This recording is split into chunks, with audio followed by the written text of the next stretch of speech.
है कुदरत का अनमोल तोहफा, ये ममता का सागर, मोहब्बत का दरिया है। हर नस्ल हर देश पर कर्ज इसका बनाया गया, त्याग को फर्ज इसका।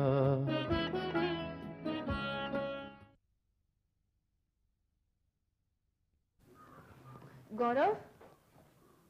अरे दीपाली। गौरव, आज कॉलेज में बहुत बड़ा हादसा हो गया। क्यों, क्या हो गया? वो लड़का है ना सचिन, वही लड़का जो ड्रग लेता था? हाँ। क्या हो गया उसे? आज क्लास में बेहोश होकर नीचे गिर गया। उसकी हालत बहुत खराब है, उसे हॉस्पिटल लेके गए। उसके घर वालों को किसी ने इन्फॉर्म किया? अब ये तो मुझे मालूम नहीं, क्योंकि जब हॉस्पिटल लेके जा रहे थे तो ऐसी कोई बात नहीं हुई। तब उसके घर वालों को किसी ने इन्फॉर्म नहीं किया होगा। दीपाली, तुम एक काम करो, तुम ऑफिस जाओ, उसके घर का एड्रेस लो, उसके पेरेंट्स को इन्फॉर्म करो। कौन सा हॉस्पिटल में वो? GT hospital. मैं काम करता हूँ, मैं हॉस्पिटल जाता हूँ, तुम ऑफिस जाओ। Okay, bye bye.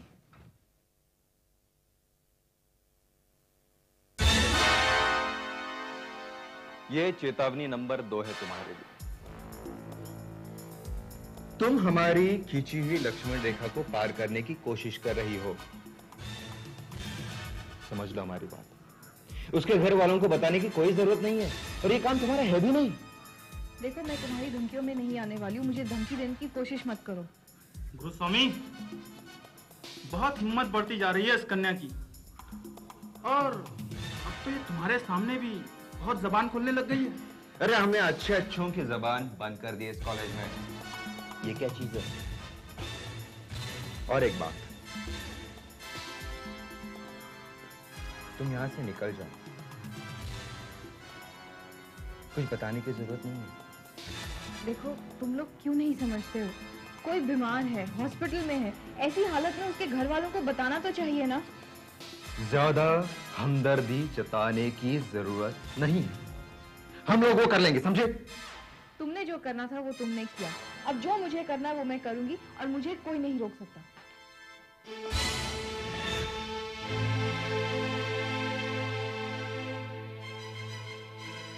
गुरुस्वामी, ये तो मुंह पर थप्पड़ मार के चली गई। तुमने क्या समझा मुझे?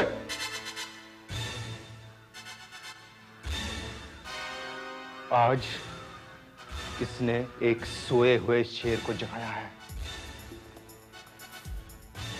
ये सब उस कौरव की शय की वजह से हो रहा है, लेकिन उसे क्या पता कि कौरव के सर पे काल मंडला रहा है। मैं उसे नहीं छोड़ूंगा।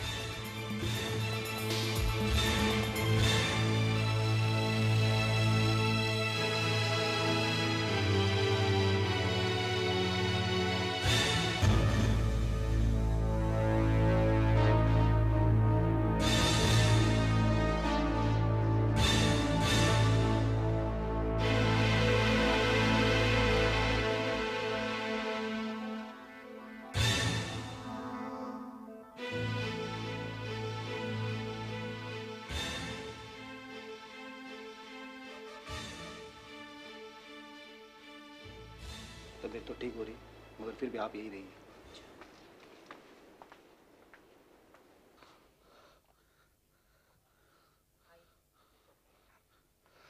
डॉक्टर साहब, क्या हाल है सचिन का? हालत बहुत खराब है, मगर तुम कौन हो? डॉक्टर साहब, मैं उसी कॉलेज में पढ़ता हूँ, मेरा नाम गौरव है। बड़े हैरानी की बात है, कॉलेज के लड़के इसे अस्पताल में भर्ती करके चले गए, मगर इसके पास अब कोई नहीं है। इस छोटी सी उम्र में इसे ड्रग्स की आदत लग गई है। इन्हें कोई समझाने वाला नहीं है। इनका कोई रिश्तेदार भी तो नहीं आता यार। डॉक्टर साहब, इसके घर वालों को इन्फॉर्म कर दिया जाएगा। करना ही चाहिए, क्योंकि इसकी हालत बहुत खराब है। कहीं ऐसा ना हो कि इसे बचाना भी मुश्किल हो जाए। नहीं डॉक्टर साहब, इसे कुछ नहीं होना चाहिए, क्योंकि इसमें इसका कोई कसूर नहीं है। कसूर इसका नहीं, फिर किसका? डॉक्टर साहब, कसूर उन लोगों का है जो कॉलेज में ड्रग्स का कारोबार करते हैं। वो लोग जो भोले भाले लड़कों को नशे की लत लगाते हैं। डॉक्टर साहब, ये लड़का कॉलेज हॉस्टल में रहता है, अपने माँ बाप से दूर। वहां कॉलेज में ऐसे लोग हैं जो पहले तो ड्रग्स मुफ्त में बांटते हैं, और फिर इन लड़कों को जब नशे की लत लग जाती है, इसी ड्रग्स की मुंह मांगी कीमत वसूल करते हैं। डॉक्टर साहब, इन लड़कों का जो पैसा आता है घर से, वो सारा पैसा ये ड्रग्स में वेस्ट कर देते हैं। क्या इनके माँ बाप और कॉलेज अथॉरिटी को सब मालूम नहीं है? वो लोग कोई एक्शन नहीं लेते? अगर उससे कुछ हो गया तो हम खबर किसे करेंगे? नहीं डॉक्टर साहब, नहीं, सचिन को कुछ नहीं होना चाहिए, प्लीज। अरे तुम्हारे कहने से क्या होता है? जो हमारा फर्ज है वो तो हम करेंगे, मगर जिन लोगों पे इनकी जिम्मेदारी है वो सब कहाँ है? कहाँ है इसके माँ बाप? कहाँ है वो कॉलेज के जिम्मेदार लोग?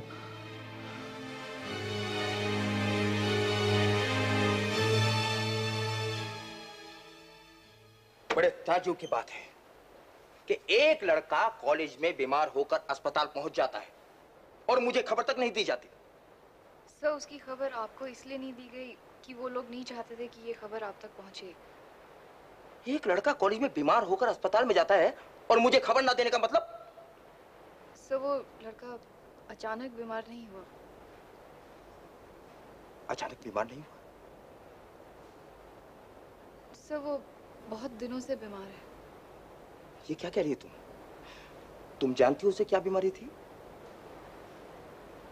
सर, उसे ड्रग्स की बीमारी थी। क्या ड्रग्स की बीमारी है?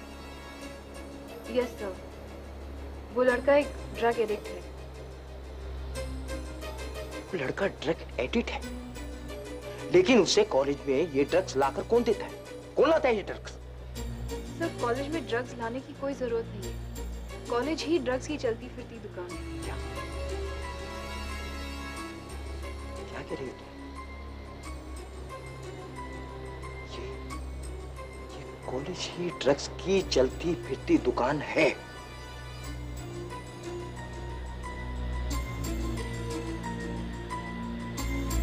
मेरे कॉलेज में ड्रग्स बिकता है।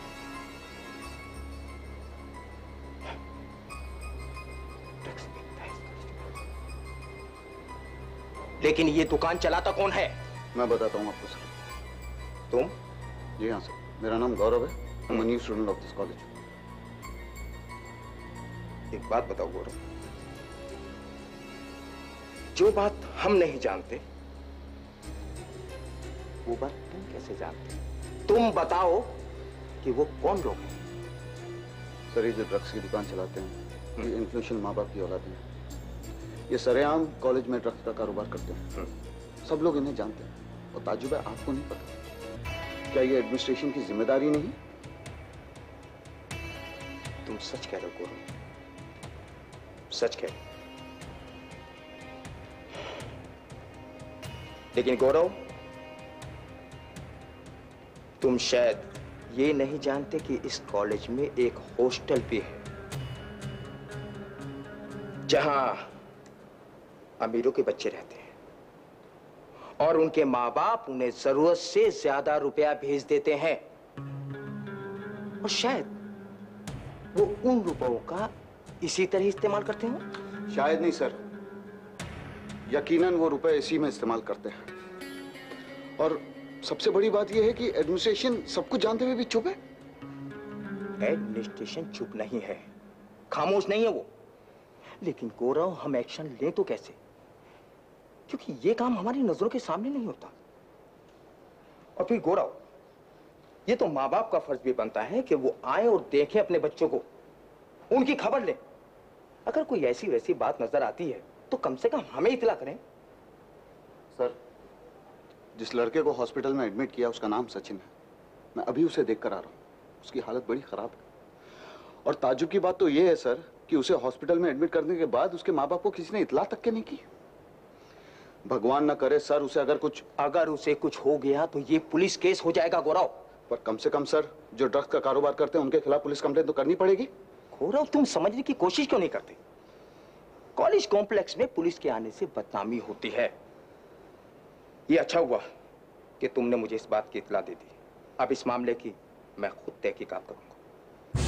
लेकिन गौरव, तुमने उन लोगों का नाम अभी तक मुझे नहीं बताया जो ड्रग्स का कारोबार करते हैं। सर, उन लोगों का नाम बताने से क्या फायदा? अगर हमने उनका नाम बता दिया तो वो लोग हमारे दुश्मन हो जाएंगे। और वैसे भी वो ये कारोबार आज से नहीं, बरसों से इस कॉलेज में कर रहे हैं। और सर, उनके पीछे शहर के बहुत बड़े बड़े क्रिमिनल्स भी हैं। सर, उन लोगों को बेनकाब करने की और इस बीमारी को कॉलेज के लड़कों से दूर रखने की जिम्मेदारी आपकी और आपके कॉलेज एडमिनिस्ट्रेशन की है।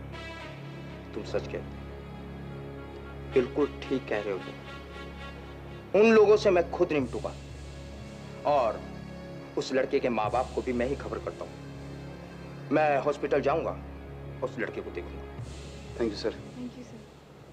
थैंक यू तो मुझे करना चाहिए, क्योंकि इतनी बड़ी इन्फॉर्मेशन तुमने मुझे जो दी। सर हम चलें? हाँ, अब तुम जाओ और बाकी सब मुझ पर छोड़ दो। ठीक है। ओके? Thank you sir.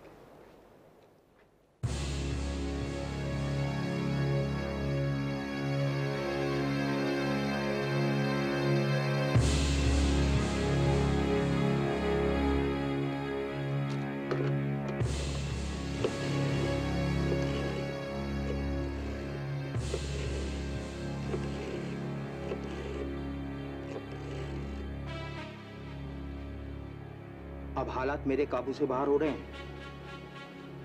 वो गौरव नाम का एक लड़का है जो हॉस्पिटल भी गया था। मुझे लगता है वो लड़का चिंगारी बनकर उभर रहा है। मैं एक जिम्मेदार आदमी हूं, अगर पानी सर से ऊंचा हो गया तो मुझे एक्शन लेना ही पड़ेगा। मैं चुप नहीं बैठ सकता। देखिए, आपको जो कुछ भी करना है आप जल्दी कीजिए, वरना ये चिंगारी भड़क गई तो इस चिंगारी को कोई रोक नहीं पाएगा।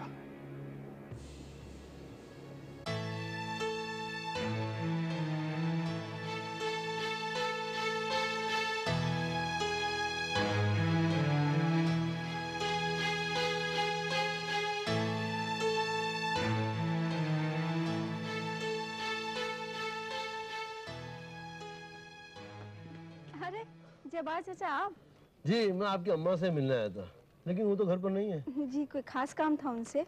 खास काम? कोई ऐसा कुछ खास काम नहीं था, बस यूं आप लोगों की खैरियत पूछने आया था। तू बता, खैर तेरा काम कैसे चल रहा है? जब्बार चाचा, आपने बहुत बड़ा एहसान किया है हम पर। एहसान? कौन सा एहसान? कौन सा एहसान? ये जो नौकरी मिली है मुझे, और फिर नम्रता आंटी से भी तो मिलाया है आपने मुझे।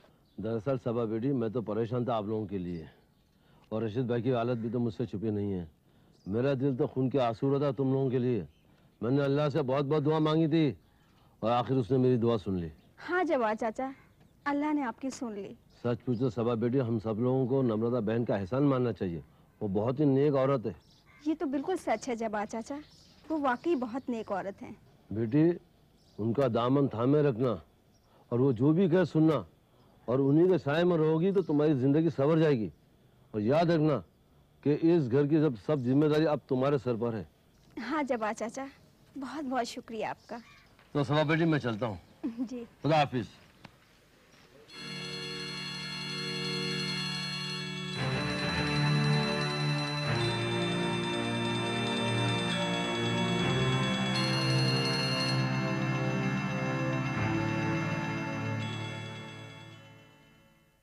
अरे सैफ, अम्मी कहाँ गई तुझे ताला मारकर? बाहर गई है सौदा लाने। आपको मालूम है अब्बा की बहन आई थी। अब्बा की बहन? अम्मी ने उनका मुंह देख के अपना मुंह फेर लिया। इतना डांटा, वो रो रो के चली गई। फिर अब्बा भी रोने लगी, मैं भी रोने लगा। ओहो। दीदी मुझे चॉकलेट मिलेगी? हाँ हाँ, मैं सब कुछ भूल सकती हूँ तेरी चॉकलेट में। ये दीदी मैं खेलने जाऊँ? हाँ खेलने जा, मगर संभल के। हाँ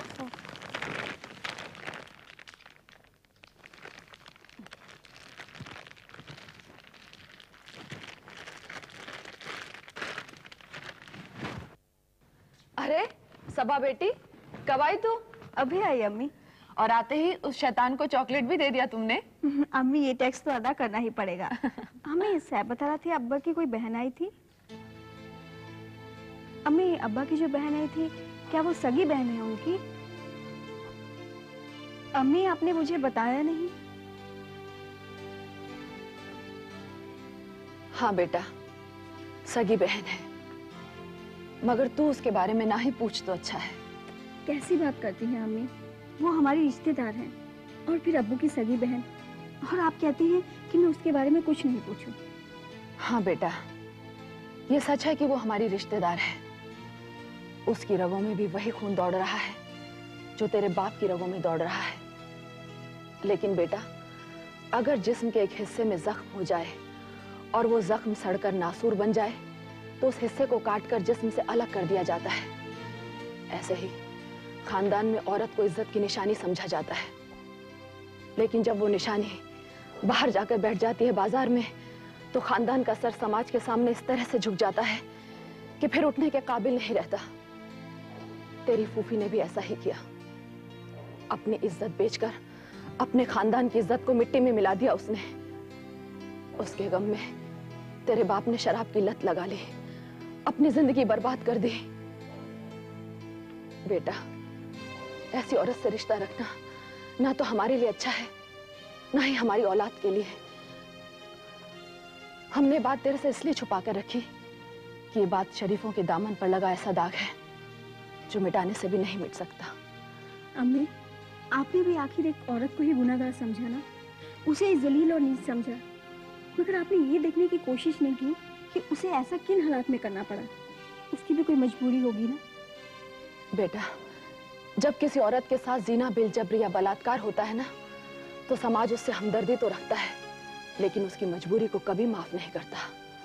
समाज उसे इज्जत की नजरों से नहीं देखता, और फिर एक औरत की आबरू उसकी जान से ज्यादा कीमती होती है, और जब वही लूट जाए तो औरत बेजान ही नहीं बेनाम भी हो जाती है। मगर अम्मी, वो यहाँ क्यों आई थी? अपने दिल की जलन और हसद मिटाने के लिए। वो जब्बार भाई और नम्रता बहन के खिलाफ जहर उगलने आई थी। वो तो यहाँ तक कह रही थी कि उसकी जिंदगी भी इन दोनों ने बर्बाद की है। देख बेटा, किस कदर नीच और कमीनेपन की हरकत पर उतर आई है वो। आसमान पर थूकने आई थी, लेकिन अपने मुंह पर थूक गिरा कर गई है। खैर बेटा, तू ये सब छोड़। ये तो कोयला घिसने जैसी बात है, जितना घिसोगे उतना ही काला होगा। अच्छा अम्मी, आप सैफ को डॉक्टर के पास ले गई थी? अरे हाँ बेटा, मैं तो घर के झंझट में सब भूल ही गई। अभी लेकर जाते हैं। रहने दो अम्मी, मैं ही ले जाऊंगी। ठीक है, लेकिन डॉक्टर साहब से कहना कि पट्टी ठीक से बांधे, सैफ को कोई तकलीफ ना हो। अम्मी, आप इसकी बिल्कुल फिक्र ना करें।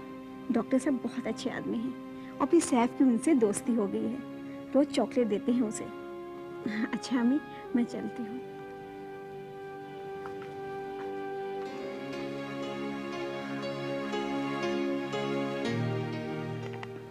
Doctor uncle. अरे सैफ बेटा, आप?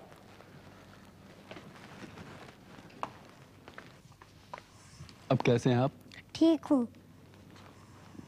पर आप अकेले आए हैं? नहीं, मेरे साथ अभी भी आई है। पर आपकी अप्पी दिखाई तो नहीं देती। जी, वो पट्टी बनवानी थी सैफ की। आओ बेटा, आपके जख्म हम खुद चेक करेंगे।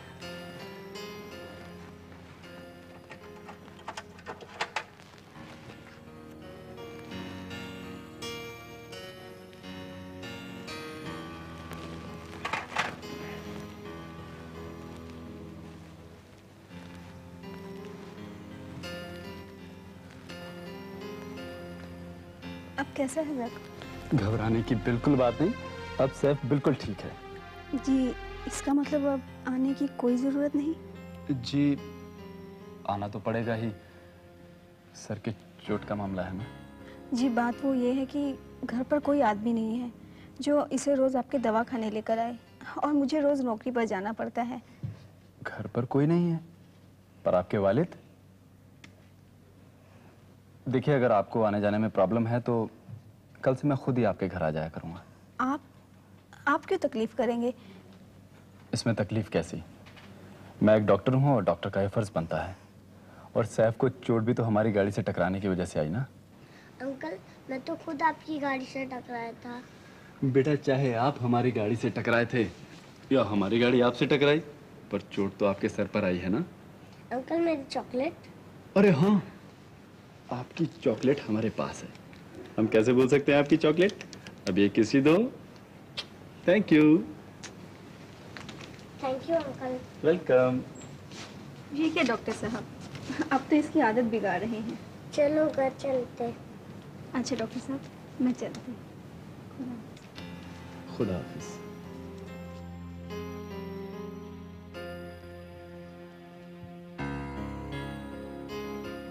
डॉक्टर साहब,